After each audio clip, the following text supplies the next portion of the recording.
Country City Hospital claims that the Federal Public Service Commission does not need to consult public administration. All right, leaving the legal angles aside, I'm not going to talk about the law, all right, because there's a view about that. Leaving that aside, I would have thought common courtesy and certainly convention dictates that surely you must consult the person, the Menteri Besar, when you are appointing, making an appointment of this sort. Common courtesy is common sense. Because why wasn't it done? Is there a reason why it wasn't done? It's such a simple thing to do.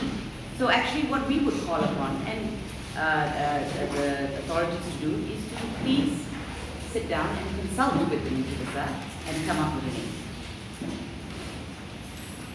That is really very simple. This could have been completely avoided if that had happened.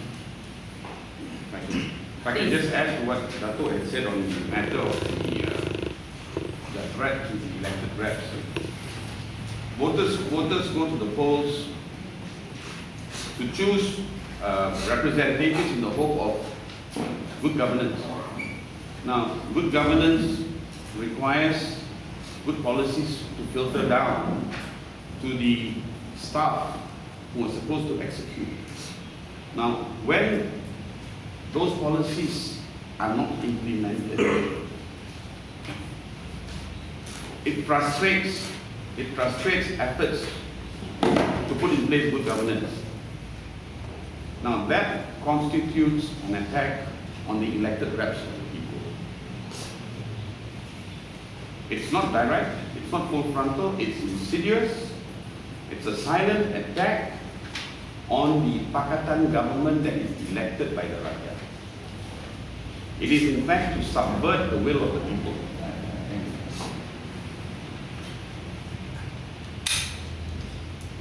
Do you truly believe that Country City will declare Kusmin's appointment null and void as a product of your rally? Well, we certainly hope that there will be a coming together after the people have spoken of the various parties involved. I mean, whether you call it declaring null and void or whether you call it revocation, I personally think this is still something that the parties can resolve if they would just do the right thing, which is to consult with the Menteri Besar. So that's what we're looking for. When you mean parties, you mean? Country City and whoever made the appointment and also the Menteri Besar. So as I say, legal, it's fine to spout legally at the people and everybody's doing that, but ultimately it boils down to a question of courtesy and convention and the proper thing to do. And we as the Rakyat know what that is. There can be no question about what that is. And that's all we are going to say. We're going to say we're a little tired of the shenanigans and the bickering and the, please can you just do what is right and let the government get on with serving us. That's basically what we're trying to say. What are the programs in the three other? Yes, what we are proposing to have, we will have a series of speakers to share with the attending audience some of the numerous issues that we have highlighted here today. Also speakers are from civil society. Well, some we hope will be those who are in some way involved in the government of Selangor, who can share perhaps to the audience first-hand experience of the sabotage and the undermining that I mentioned a little while ago. So there is the initiative. Is it the question of the due process of appointment or the choice itself? Well, I think the first issue is this. The Rakyat of Selangor on the 8th of March 2008 voted and made a choice. Yeah. What we see today are a series of incidences which suggest a calculated move to undermine the choice of the Rakyat of Selangor as to who will govern. Now, this latest incident on the matter of the appointment of the State Secretary merely heightens the concerns that a lot of people in Selangor are beginning to feel that whilst we chose Pakatan, collectively we chose Pakatan to manage and run the state, there appears to be this move to undermine the state government. So I suppose it's no one single issue, but it comes down to this: the will of the rakyat, exercised and registered through the ballot box, has to be respected by all parties. All parties. So it's not just a question of choice actually, because if the Menteri Besar agrees with this choice, then that's fine. I think our issue is he was not consulted. That's our issue. So it's process, to answer your question directly. And I must add that the rakyat, we will assure the rakyat that, and we are taking every precaution that we can on that day in relation to security issues. We will do our best. We are going to see the police to see how we can have a peaceful rally, a sharing of views, and whether we can come to a consensus. I think it's quite important that we don't just speak once every 5 years at the ballot box, but that we also speak in between when we think there is something that we need to say. So that's what this initiative is about. Did it have a police permit?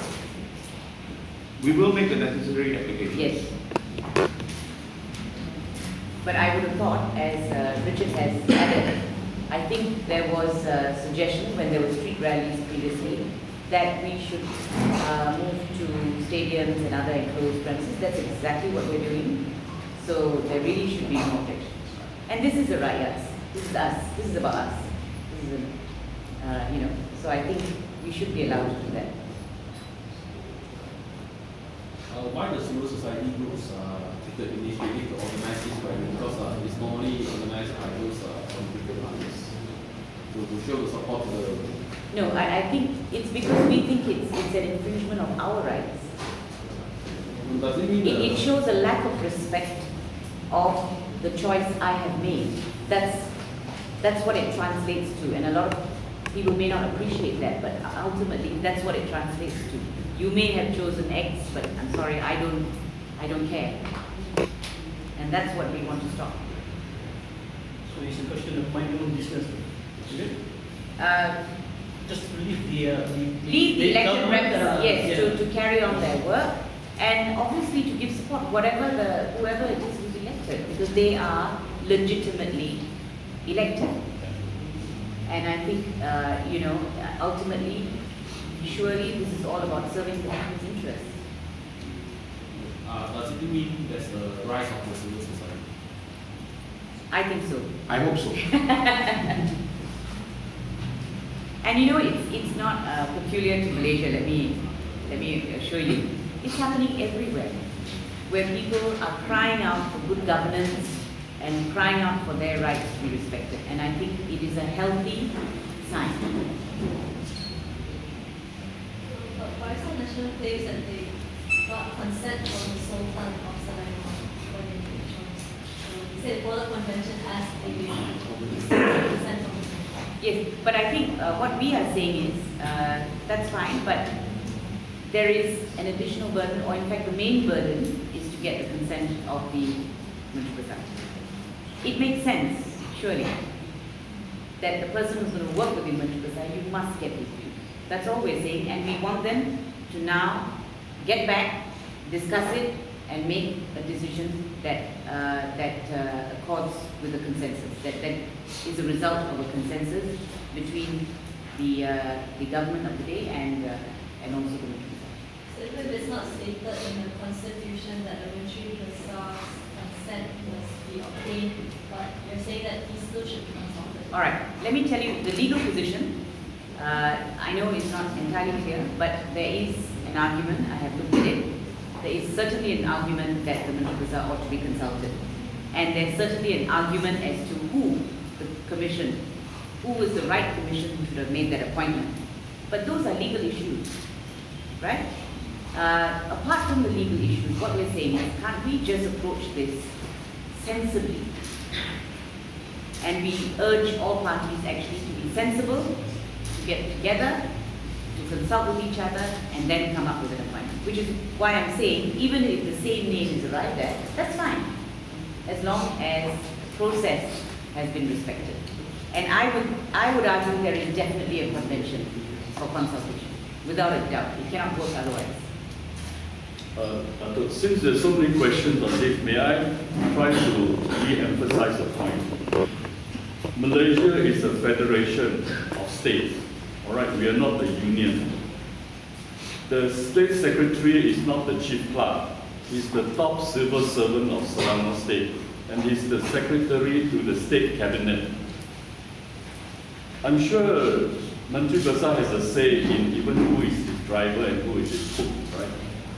For anyone to suggest that you don't need the MD's consent for the top civil servant of the state really beggars disbelief. And as Dato also said, I'm sure it's the convention and practice in the past 54 years that state governments and state Menteri Besars and chief ministers are consulted in the appointment of the state secretary.